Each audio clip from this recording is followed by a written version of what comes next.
అందరూ ఆ బూత్లో ఏజెంట్ దగ్గర నుంచి అందరూ వెళ్ళి ప్రభుత్వ పథకాలని, సంక్షేమ పథకాలు కానీ అభివృద్ధిని కానీ తెలియజేసిన అవసరం చేసింది చెప్పాలన్న ఉద్దేశంతో ముఖ్యమంత్రి గారు ప్రారంభించిన ఈ కార్యక్రమాన్ని రాష్ట్ర వ్యాప్తంగా అమలు చేస్తున్నట్టు గన్నవరం నియోజకవర్గంలోని ప్రతి బూత్లో ఏజెంట్ నుంచి నియోజకవర్గంలో రాష్ట్ర స్థాయి, జిల్లా స్థాయి పదవులు ఉన్న ప్రతి నాయకుడు, కార్యకర్త డోర్ టు డోర్ వెళ్ళి ప్రభుత్వ సంక్షేమ పథకాలని, ప్రభుత్వం చేసే అభివృద్ధిని చెప్పాల్సిన అవసరం ఉందని మీ ద్వారా తెలియజేస్తూ, అలాగే ఎక్కడా లేని విధంగా ఒక 25,000 మందికి బ్లడ్ టెస్టులు సిహెచ్సి సెంటర్ కానీ ఓన్లీ పిహెచ్సి నుంచి బాపులపూర్ టౌన్లో 2700 మందికి బ్లడ్ టెస్టులు చేయడం అభినందనీయం. కానీ ఇంకా దాదాపు 16-17,000 మంది ఉన్నారు. వాళ్ళకు కూడా తక్షణం చేయాల్సిందిగా పిహెచ్సి అధికారులతో మాట్లాడతాం.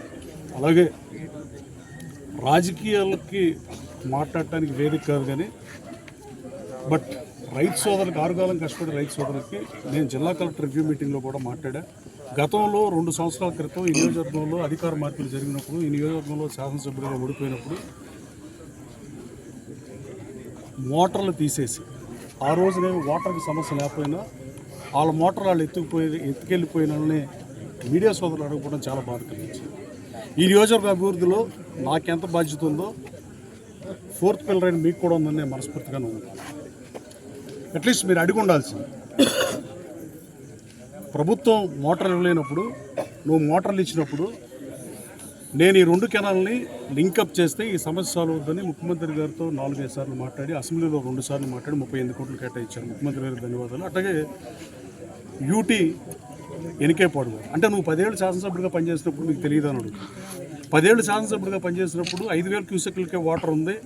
ఏలూరు కెనాల్కి మనకి అవకాశం లేదు. దాన్ని ఇంకో 20,000 క్యూసెక్లకు పెంచితే తప్ప రైతాంగానికి 80,000 ఎకరాల ఆయకట్టు స్థిరీకరణ గురవుతుందని ఎమ్మెల్యేగా పరిపాలించినప్పుడు నీకు తెలియదు అని చూడటం. కానీ గతంలో మోటార్లు ఇచ్చి మోటార్లు తీసేస్తామని చెప్తే నేను ఎన్నికలప్పుడు చెప్పా, గతంలోనే చెప్పా, మొన్న చెప్పా. నేనేదో స్థానిక శాసనసభ్యుడు ఏదో లిఫ్ట్ పెడతానన్నారు. నేనేది పనికిమాలిన మాటలు మాట్లాడను, చెప్పిందే చేస్తా, చేసేదే చెప్తా. ఆరుగాలం కష్టపడే రైతు సోదరుల విషయంలో మోటార్ల సమస్య అయితే నా వ్యక్తిగత నిధుల నుంచి ఇస్తానని చెప్పి గౌరవ ముఖ్యమంత్రి గారిని కోరే, ప్రభుత్వం నుంచి ఇవ్వడం కుదరకపోతే ముఖ్యమంత్రి గారు కూడా 2-3 సార్లు ఇద్దామని ట్రై చేసినా కుదరకపోతే నేను దాదాపు 22-23 మంది ఎమ్మెల్యేలు వచ్చి విజయవాడ రూరల్ ఆఫీస్లో 1,68 లక్షల రూపాయలు నా సొంత డబ్బులతో మోటార్లు ఇచ్చాను. నువ్వు అది మాట్లాడకుండా తాగునీరు, సాగునీరు ప్రభుత్వం పూర్తి బాధ్యత తీసుకుంటుంది.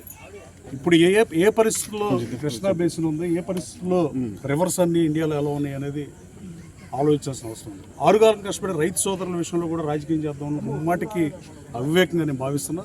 నేను తీవ్రంగా ఖండిస్తున్నాను. రైతు సోదరులకి ఆరుతడి పంటలు వేస్తానికి కూడా మన దగ్గర కొన్ని ఇబ్బందులు ఉంటాయి. డెల్టా కింద భాగం వేరు మనం.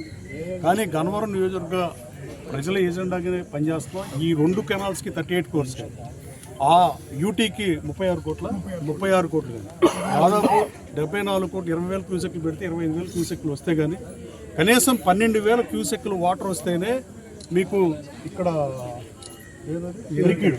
పెరిక్వీడ్ వరకు ఏ తూంకైనా 1,200 క్యూసెక్లు వస్తేనే వాటర్ వస్తాయి. 800 క్యూసెక్లు కూడా లేకుండా లెవెల్ లేదు కాబట్టి ఏ తూంలోకి వాటర్ వెళ్ళదనే కనీస సమాచారం లేకుండా మాట్లాడటం శోచనీయంగా భావిస్తుంది. అసలు మోటార్లు ఎందుకు ఎత్తుకెళ్ళిపోయారో సమాధానం చెప్పాల్సిన అవసరం ఉంది. 2 సంవత్సరాల క్రితం ఆ రోజున వర్షాభావం లేదు, ఈ ఎల్లో ప్రభావం లేదు, ఏదీ లేదు. కానీ ఆ రోజున ఇచ్చిన మోటార్లు వెనక్కి తీసుకుని ఒకసారి ప్రభుత్వానికి, ప్రజలకి అంకితం ఇచ్చిన తర్వాత వెనక్కి తీసుకుంటూ ఇక్కడే మొట్టమొదటిసారిగా వస్తుంది. దానం చేసిందని వెనక్కి తీసుకుంటాం అంటే ఎవడో కర్ణుడు కాదు, కానీ కర్ణుడు లాంటి దానకరుడు ఎవడు ఈ సమాజంలో లేరు. కానీ ఎవరైనా ఇచ్చిన తర్వాత మళ్ళీ దాన్ని వెనక్కి తీసుకుంటాం ఏమోని అభివర్ణించాలో కూడా తెలియదు.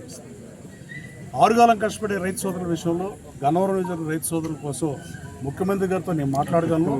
ముఖ్యమంత్రి గారితో మాట్లాడాం. ఇటు పరిస్థితి 2-3 రోజుల్లో నీళ్ళు ఇచ్చే పరిస్థితి ఉంది కాబట్టి 1వ తారీఖు నీళ్ళు ఇస్తామని తెలిసి దీన్ని రాజకీయం చేస్తాను ఏ కోణంలో చూడండి. అసలు మోటార్లు తీయడానికి కారణం ఏంటి? You have to tell the answer. You have to ask, press need to ask, right? మీరు సమాజంలో బాధ్యత గల జర్నలిస్ట్ సోదరులుగా ఈ నియోజకవర్గంలో ఏం జరుగుతుందో మీకన్నా ఎవరికి ఎక్కువ తెలియదు. సో దయచేసి ఈసారి అడగాల్సిందిగా మిమ్మల్ని కోరుతూ, ఇంటింటికి కార్యక్రమంలో భాగంగా ఈరోజు లోకేష్ బాబు పెనమలూరు కాన్స్టిట్యున్సీకి వస్తే నభూతోన భవిష్యత్తు రీతిలో ప్రజలు వెల్కమ్ చేసిన పరిస్థితి. రాబోయే కాలంలో లోకేష్ బాబు వచ్చి ఎన్టీఆర్ స్టాచ్యూ ఓపెన్ చేస్తాడు. మన నియోజకవర్గంలో కార్యకర్తల సమావేశం ఉంటుంది. ముఖ్యమంత్రి గారు కూడా ఈ నియోజకవర్గానికి వస్తారు. ముఖ్యమంత్రి గారికి శాసనసభలో నువ్వెన్నిసార్లు మాట్లాడావు గన్నవరం ప్రజల ఎజెండాని, గన్నవరం ప్రజల సమస్యల్ని, గన్నవరం ప్రజల అవసరాన్ని, గన్నవరం నియోజకవర్గ అవసరాలు కానీ గన్నవరాన్ని ఏం చేస్తే బాగుపడుతుంది అనేది నువ్వు ఎన్నిసార్లు మాట్లాడావు, నేను ఎన్నిసార్లు మాట్లాడాను. మీ మీడియా చెక్ చేయండి. అంటే గన్నవరం నియోజకవర్గం ప్రజలు, నేను అక్కడికి మల్లవల్లి SEZలో అశోక్ లైన్ వెనక్కి తీస్తే, అశోక్ లైన్ వెనక్కి తీసుకొచ్చిన 920 మందికి ఉద్యోగ ఉపాధి అవకాశాలు వస్తే ఆ మల్లవల్లికి కనీసం నువ్వు ఉన్నప్పుడు కనీసం ఆర్చన ఉందని అడుగుతున్నా. అదే అసెంబ్లీలో గౌరవ మంత్రి గారు మీరు తొందరగా చేయాలి, కనీసం పోలీస్ అవుట్ పోస్ట్ లేదు, ఇలాంటి ప్రాబ్లమ్స్ లేవని ప్రభుత్వంలో భాగంగా ఉండి విప్పుగా ఉండి నియోజకవర్గ సమస్యల్ని ప్రస్తావిస్తుంది. నీకు విప్పు కూడా లేదే, నువ్వు శాసనసభ్యుడివి, ఆ రోజు నువ్వు ఏదైనా మాట్లాడవచ్చు. కానీ నాకు చాలా పరిమితులు ఉన్నాయి. ప్రభుత్వ విప్పుగా నేను ప్రభుత్వాన్ని క్వశ్చన్ చేయకూడదని ఉన్నా క్వశ్చన్ అవర్లో నాకు అవకాశం ఉండదు. శాసనసభ్యులకు మాత్రమే క్వశ్చన్ అవర్లో క్వశ్చన్ అడిగే అవకాశం ఉంటుంది. కానీ నేను ఏదో ఒక 0 అవర్లోనో ఇంకో సమయంలోనో వెసులుబాటు చూసుకుని స్పీకర్ని మైక్ అడిగి గన్నవరం నియోజక ప్రజల అవసరాలని శాసనసభ దృష్టికి తీసుకొచ్చాను. మీడియాలో మాట్లాడటం వల్ల పబ్లిక్ అటెన్షన్ తీసుకుంటానికి పనికిమాల మాట్లాడటానికి పనికొస్తున్నావు తప్ప మీడియా సోదరుల దగ్గర మాట్లాడితే ఏమి ఉండదు. శాస్త్రీయత ఉండాలంటే ఆ రోజు నువ్వు శాసనసభలో ఏం మాట్లాడో శాసనసభలో చెప్తే శాసనసభ్యుడిగా మన చట్టసభలో మనకున్న ప్రజలు ఇచ్చిన రైట్ని శాసనసభలో మనం రికార్డ్ చేస్తుంది. శాసనసభలో మనకు అవసరం వాళ్ళు రిప్లై కూడా ఇవ్వాల్సిన అవసరం ఉంది. అలాంటి శాసనసభ వేదికగా 2 గంటల 42 నిమిషాల పాటు ఈ నియోజకవర్గ సమస్యలనే ప్రస్తావించాక గడిచిన 2 సంవత్సరాల్లో. అలాగే దయచేసి మీరు ఈసారి అడగాల్సిందిగా మీడియా సోదరులు కూడా కోరుతున్నాను.